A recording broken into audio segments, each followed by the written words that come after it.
Picture two thermometers, 7,000 kilometers apart, both being read on the exact same Saturday. One of them is buried in the coldest, driest, highest place on Earth, in the middle of a 4-month-long night. The number on it is so low that scientists barely believe it belongs to this decade. The other one is sitting in a city in northern Argentina, in the middle of winter, and it refuses to drop. All night long, it just stays hot. Same day, same hemisphere, same season, winter in both places. One place set a cold record, the other set a heat record. And here's the part that should stop you.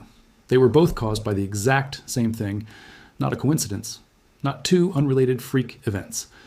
One single piece of the atmosphere working like a machine with two settings, cranked to both extremes at once in real time. By the end of this video, you'll understand why a research station in Antarctica and a city in Argentina became, on the same day, two of the strangest weather stories on the planet, and why scientists who track this particular piece of atmospheric machinery are watching it a lot more nervously than they used to. Most people assume weather records are isolated events. A fluke here, a fluke there, unrelated dots on a map. This one breaks that assumption completely.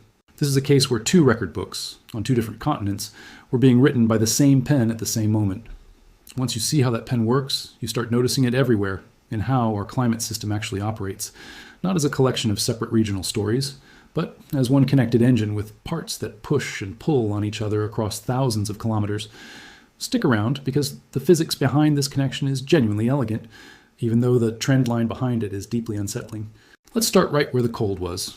There's a research station called Concordia, run jointly by France and Italy, sitting more than 3 kilometers above sea level on the East Antarctic ice sheet.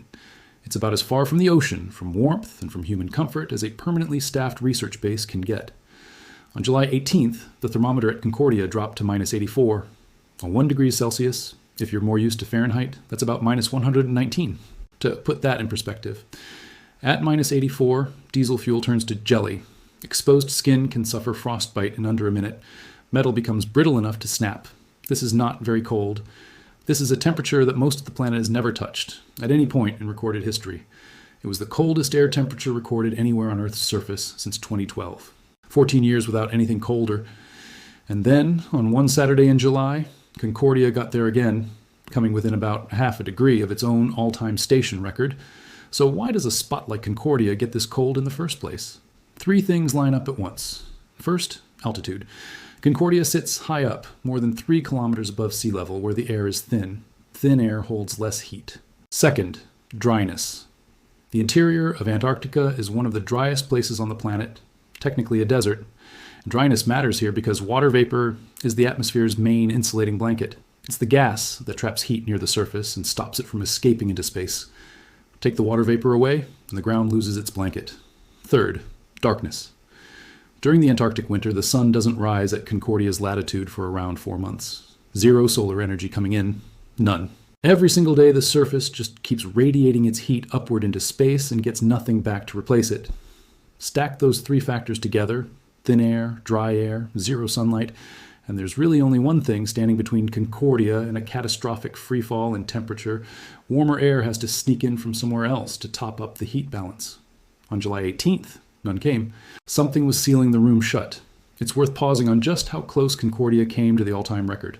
Half a degree might sound like nothing, but at these extremes, half a degree is the difference between historically brutal and the coldest moment ever measured by human instruments. Scientists who monitor Concordia describe conditions like this as the atmosphere pressing right up against its own physical limits, a point where the normal rules of weather variability start to matter less than the raw thermodynamics of a surface losing heat with nothing coming back to replace it. We'll get to what that something is in a minute. First, let's fly 7,000 kilometers north. On that same July 18th, the city of Salta in northwestern Argentina had a very different kind of night. Salta's overnight low never dropped below 26 degrees Celsius, about 79 degrees Fahrenheit. As an overnight minimum, in the middle of winter, for context, the average overnight low for Salta on that date is around 3 degrees Celsius. So the actual reading wasn't just a bit above normal, it was roughly 23 degrees Celsius above what the calendar says it should have been. 23 degrees. That's not a warm night. That's a night that statistically has almost no business happening in a temperature record that stretches back to 1925. One honest caveat here, because good reporting means saying it. This figure first circulated from data shared online, sourced from Argentina's National Weather Service. The underlying data set is real and credible, but at the time this was reported, the specific hottest night in 101 years claim hadn't yet been formally confirmed through an official bulletin, so treat it as strongly supported but not yet fully certified, a distinction worth respecting rather than glossing over. Now here's something that might surprise you. A record hot night is actually more scientifically meaningful than a record hot day. Daytime highs are easy to fake out. A gap in the clouds, a dry wind sliding down from higher terrain, some local quirk of geography. Any one of these can spike a single afternoon reading at a single thermometer without meaning much about the bigger picture. Nighttime lows work completely differently. For a city to stay warm through an entire night, the whole mass of air sitting over that region, not just at ground level, but through real depth, has to be warm all the way through. On top of that, there usually needs to be enough cloud or moisture overhead to stop the ground from radiating its heat away into a clear night sky. In other words, a record warm night isn't a story about one weather station having a weird few hours. It's a story about the entire atmosphere over a wide region behaving abnormally. That's exactly why Salta's number carries more weight than the raw figure alone suggests. Think about what it actually takes for a whole city to stay above 26 degrees Celsius through 8 or 9 hours of darkness in the dead of winter. There's no sun contributing heat. There's no daytime warming to fall back on. The only way that number holds is if the surrounding atmosphere itself is behaving like it belongs to a completely different season, humid, insulated, and stubbornly unwilling to let the ground release its warmth into a clear night sky. That's not a local fluke, that's a regional scale signature. So now we've got two once-in-a-generation extremes on the same day, in the same hemisphere, in the same season, one brutally cold, one bizarrely hot. Time to explain the machine that made both of them happen. The thing connecting Concordia's record cold to Salta's record heat is called the polar vortex. Specifically, the southern hemisphere's polar vortex, the one that sits over Antarctica. Forget the popular image of polar vortex as some kind of icy monster that occasionally escapes and attacks a city. That's not really what it is. Think of it instead as a lid. High up in the stratosphere, a ring of extremely fast winds circles the entire Antarctic continent, west to east. When that ring of wind is strong and tightly organized, it acts like a seal, trapping the air underneath it and cutting it off from the rest of the planet's atmosphere. Inside that sealed ring, during the Antarctic winter, no sunlight reaches in because it's polar night. Almost no moisture is present because the trapped air is already cold and dry. And critically, warmer air drifting in from lower latitudes literally cannot punch through that ring of fast wind to mix in and share its heat. So the trapped air just keeps radiating heat outward into space, hour after hour, day after day, without anything coming back in to balance it out. The temperature keeps sinking, chasing a physical floor. That is precisely what was happening over Concordia on July 18th. The lid wasn't just present, it was sealed unusually tight. Scientists measure how tightly sealed that lid is using something called the Antarctic oscillation, sometimes called the southern annular mode. It's basically a strength gauge for the vortex. A strongly positive number means the vortex is fast, well organized, and doing an excellent job of keeping everything locked in and locked out. In late June, heading into this event, that index spiked to roughly +5. 0, that's an extreme reading. Forecasters had been expecting it to stay around +2 or higher through the first weeks of July, and it blew well past that. When the vortex is running that strong, it's not just cold at one research station. Most of the Antarctic continent was running more than 20 degrees Celsius colder than normal during this stretch, a continent-scale cold anomaly driven by one of the tightest vortex seals in recent memory. It helps to think of the vortex less like a single object and more like a spinning ring of wind acting as a barrier between two very different air masses. The frigid, sunless polar air trapped inside the ring, and the relatively warmer, moisture-rich air circulating at lower latitudes outside it. As long as that ring stays fast and tightly wound, the two air masses barely interact. Break the ring even briefly, and the barrier stops doing its job. But here's the twist that most people miss. This lid doesn't just decide what happens underneath it in Antarctica. It also reaches out and reshapes weather patterns thousands of kilometers away, at much lower latitudes, including South America. The polar vortex isn't a perfect, symmetrical ring. It has a center, a core, and where that core sits matters just as much as how strong the vortex is overall. This particular winter, the vortex's core was sitting near and to the west of the Amundsen Sea.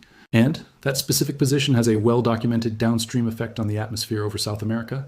It tends to trigger a dip, meteorologists call it a trough, off the central and eastern coast of the continent. That trough, in turn, steers the broader wave pattern of the atmosphere as it crosses Argentina, Paraguay, and southern Brazil. In late June, this exact setup shoved a surge of cold air northward into South America, putting Brazil's coffee-growing regions at risk. But atmospheric wave patterns don't sit still. They swing back and forth. By mid-July, that pattern had flipped to its opposite phase, and forecasters were already calling for record-breaking warmth, centered on Paraguay and the surrounding region.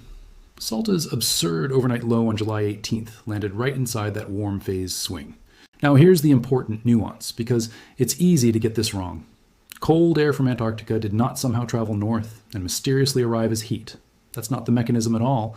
What actually happened is that the shape of the atmosphere, the arrangement of ridges, bulges of high pressure, and troughs, dips of low pressure, determines where different air masses end up sitting. The vortex, anchored in a particular position, bends the jet stream into a specific pattern. That pattern decides which regions get fed polar air and which regions get fed warm air pulled up from the tropical interior of the continent. The vortex doesn't hand-deliver a temperature. It rearranges the plumbing of the atmosphere, and that plumbing decides where the hot and cold water ends up flowing. It's a bit like adjusting a single valve at one end of a very long pipe system and watching the water pressure change at outlets thousands of kilometers away. The valve itself never touches those distant outlets, but its position still determines what comes out of them.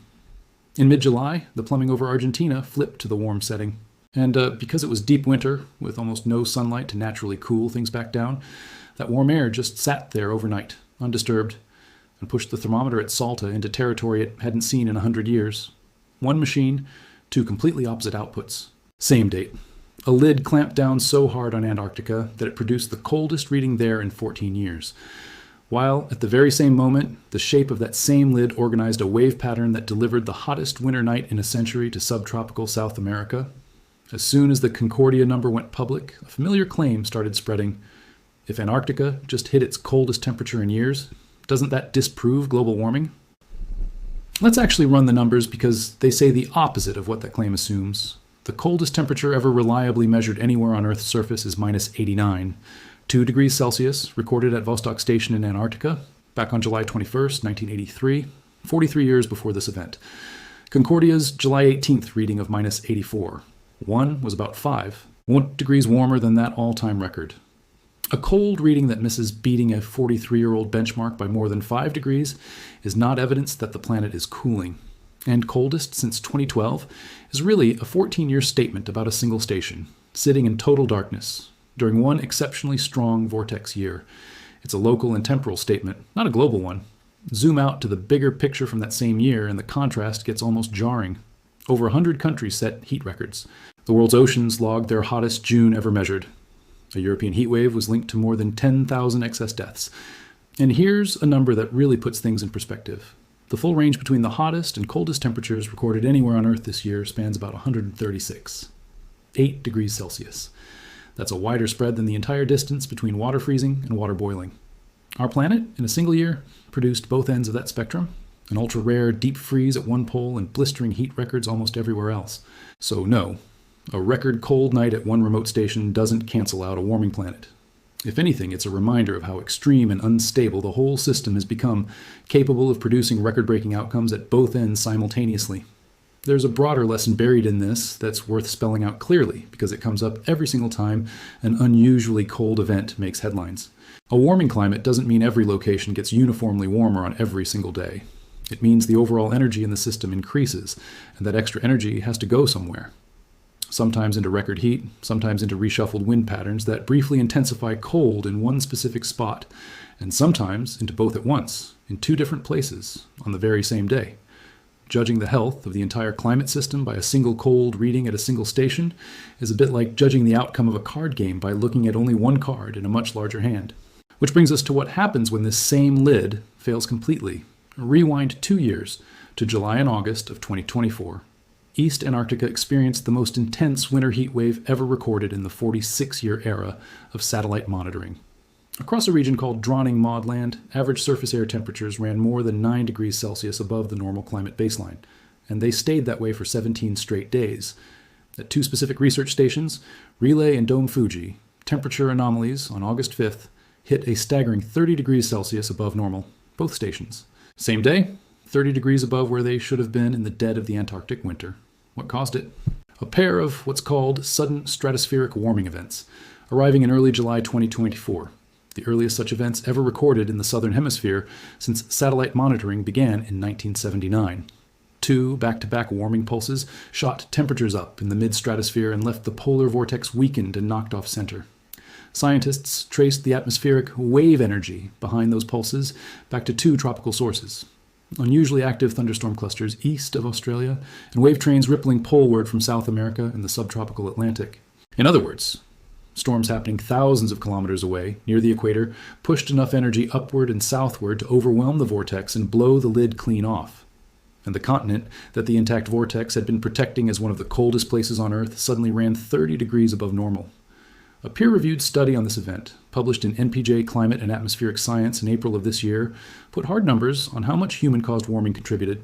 The researchers estimated that climate change intensified the 2024 event by roughly 7 degrees Celsius, and more than doubled the likelihood of that kind of winter heat wave happening at all, compared to a world without human influence. Their projection for the future is blunt.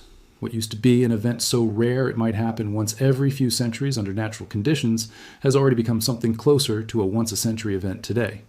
Under a moderate emissions path, the study estimates the likelihood of similar events rises to roughly 6 times the natural baseline by the year 2100. Under a high emissions path, that number jumps to somewhere around 26 times the natural baseline. Let that sink in for a second. Not slightly more likely, up to 26 times more likely.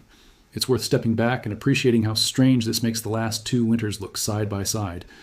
In 2024, the vortex broke down so badly that it delivered the single most extreme winter warm anomaly ever measured over East Antarctica. 2 years later, in 2026, the same vortex swung to the opposite extreme, sealing so tightly that it produced the coldest reading anywhere on the planet in over a decade. Same system, same continent. 2 records that sit at almost opposite ends of the measurable range, separated by only 24 months. That's not the behavior of a stable, predictable feature. It's the behavior of a system being pushed harder toward both of its edges.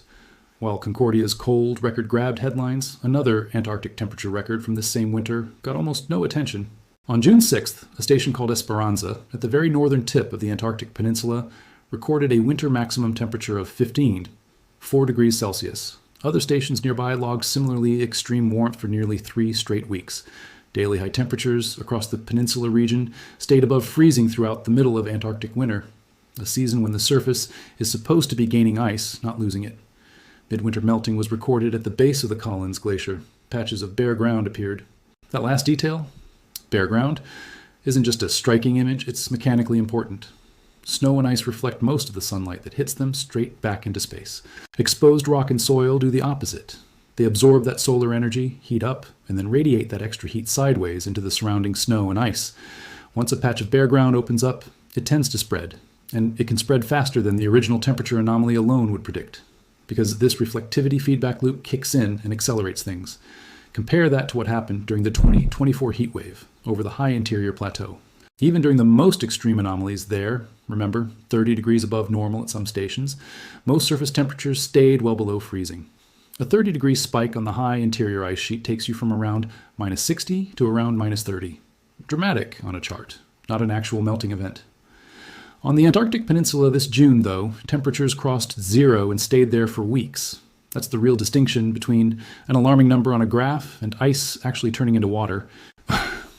One is a statistical extreme. The other is physical melt.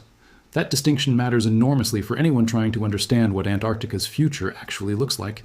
Not every warm anomaly carries the same risk. A spike of even 30 or 40 degrees over the deep interior plateau, however dramatic it looks on a chart, still leaves the ice sheet nowhere near its melting point. But a much smaller anomaly over the coastal peninsula, where baseline temperatures already sit close to freezing, can be the difference between snow staying frozen and snow turning to slush. Geography decides which kind of warm anomaly you're looking at, and which kind should actually worry you. There's a supporting piece to this puzzle worth mentioning: sea ice. Antarctic sea ice hit its annual minimum extent this past February at 58 million square kilometers, the 16th lowest value in the 48-year satellite record. That actually represents a partial recovery, coming after 4 consecutive years of extremely low sea ice extent that made 2023 the lowest annual minimum ever recorded, and which had raised real scientific concern that the whole Antarctic sea ice system might be shifting into a permanently lower state. That partial recovery is genuine, and it deserves to be reported honestly, but it's not a return to normal. Sea ice extent during this year's growth season is again tracking below the long-term average, suggesting the recovery has limits, and that the broader system is still behaving abnormally compared to conditions before 2016. Why does sea ice matter for a story about the polar vortex?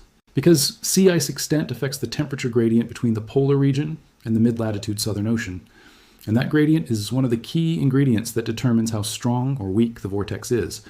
More sea ice generally means colder surface temperatures at high southern latitudes, a steeper temperature gradient, and a tendency toward a stronger, tighter vortex. Less sea ice tends to push in the opposite direction. This relationship isn't a simple on-off switch, and it plays out over much longer timescales than a single winter. But it's a real thread connecting the sea ice losses of the past several years to the broader long-term behavior of this system. It's a useful reminder that nothing in this story happens in isolation. The strength of the vortex, the position of its core, the amount of sea ice ringing the continent, the temperature of the Southern Ocean beneath that ice, all of these variables feed into each other in a loop that plays out over years and decades, not just single weather events. A record cold night at Concordia and a record hot night in Salta are the visible, headline-grabbing symptoms. The sea ice trend is one of the slower-moving forces quietly shaping the conditions those symptoms grow out of. One more detail from the 2024 event deserves attention: timing.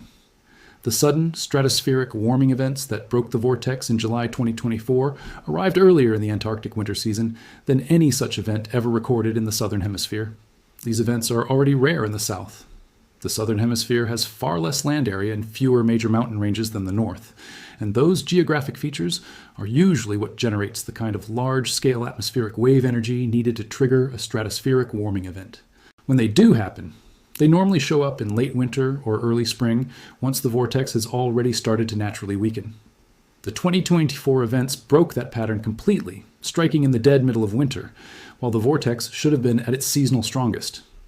That's a big part of why researchers labeled the event unprecedented, and why they dug so deeply into tracing exactly where the disruptive wave energy had come from.